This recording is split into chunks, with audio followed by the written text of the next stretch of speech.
ഈ ഒരു വീഡിയോയില് മാത്രമല്ല, ഇനി അങ്ങോട്ട് കുറച്ച് നാള് പ്രതീഷ് ചേട്ടനെ ദാ ഈ ഒരു കുറേ റോളുകളിലൊക്കെ കാണാൻ പറ്റും കേട്ടോ. എനിക്ക് ചെറിയൊരു ഇൻജുറി ഒക്കെ ആയിട്ട് ഇരിക്കുകയാണ്. 1 മാസത്തേക്ക് ഡോക്ടർ റെസ്റ്റ് പറഞ്ഞു. എന്താ പറ്റിയെന്ന് ചോദിച്ചു കഴിഞ്ഞാൽ സത്യത്തിൽ എനിക്ക് അറിയത്തില്ല. സാധാരണ പോലെ ഉറങ്ങാൻ കിടന്നതാണ്. ഒരു വെളുപ്പിനെയൊക്കെ ആയിക്കഴിഞ്ഞപ്പം ഈ തോളിന് ഭയങ്കര വേദനയായിട്ടാ ഞാൻ എഴുന്നേൽക്കുന്നത്. അപ്പൊ ഒരു ഭാഗത്തോട്ട് ഇങ്ങനെ തിരിഞ്ഞ് കിടക്കാൻ നോക്കിയിട്ട് പറ്റണില്ല. ആ ഒരു ഭാഗത്തുനിന്ന് വേറെ ഭാഗത്തോട്ട് എനിക്ക് അനങ്ങാൻ പറ്റുന്നില്ല. ഭയങ്കര വേദന.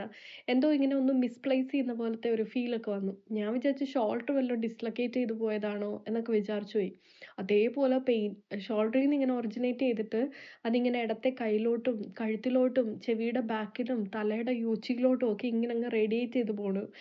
ഇനി വല്ല സ്ട്രോക്ക് അടിക്കുന്നതാണോ എന്നൊക്കെ ഞാൻ ഇങ്ങനെ പേടിച്ചു പോയി. എന്തായാലും പ്രതീഷ് ചേട്ടൻ എന്നെ പൊക്കിയെടുത്ത് ഹോസ്പിറ്റലിൽ കൊണ്ടുപോയി. എക്സ്റേ ഒക്കെ എടുത്തു. ഡോക്ടറിനെയൊക്കെ കാണിച്ചു. അപ്പൊ ഡോക്ടർ പറഞ്ഞത് ഷോൾഡർ മസിലിന് എന്തോ ഇഞ്ചുറി പറ്റി. അതുകൊണ്ടാണ് ഇങ്ങനെ അയക്കുന്നതെന്നാണ്. എന്തായാലും 1 മാസത്തേക്ക് ഇപ്പൊ സ്ലിംഗ് ഒക്കെ ഇട്ടിട്ട് അങ്ങനെ റെസ്റ്റാണ്. ഭയങ്കര വേദനയാ. അതുകൊണ്ട് നല്ല സ്ട്രോങ് പെയിൻ കില്ലേഴ്സും ഒക്കെ ഇങ്ങനെ കഴിച്ചുകൊണ്ടിരിക്കുന്നുണ്ട്. ഇതിന്റെ കുഴപ്പം എന്താന്ന് വെച്ച് കഴിഞ്ഞാൽ 24 മണിക്കൂറിൽ ഒരു 20 മണിക്കൂറും ഞാൻ സെഡേഷനിലായിരിക്കും. ഉറക്കോട് ഉറക്കമാണ്. അപ്പം നാട്ടിൽ പോകാൻ ഇരിക്കുന്ന ഒരു സമയത്ത് തന്നെ ഇങ്ങനെയൊക്കെ വന്നത് ഭയങ്കര അൺഫോർച്യുനേറ്റ് ആയിപ്പോയി എന്നേ പറയാൻ പറ്റുള്ളൂ. നമ്മൾ ഒരുപാട് കാര്യങ്ങൾ പ്ലാൻ ചെയ്തതാണ്. എല്ലാം വെള്ളത്തിൽ വരച്ച വര പോലെ ആയിപ്പോയി.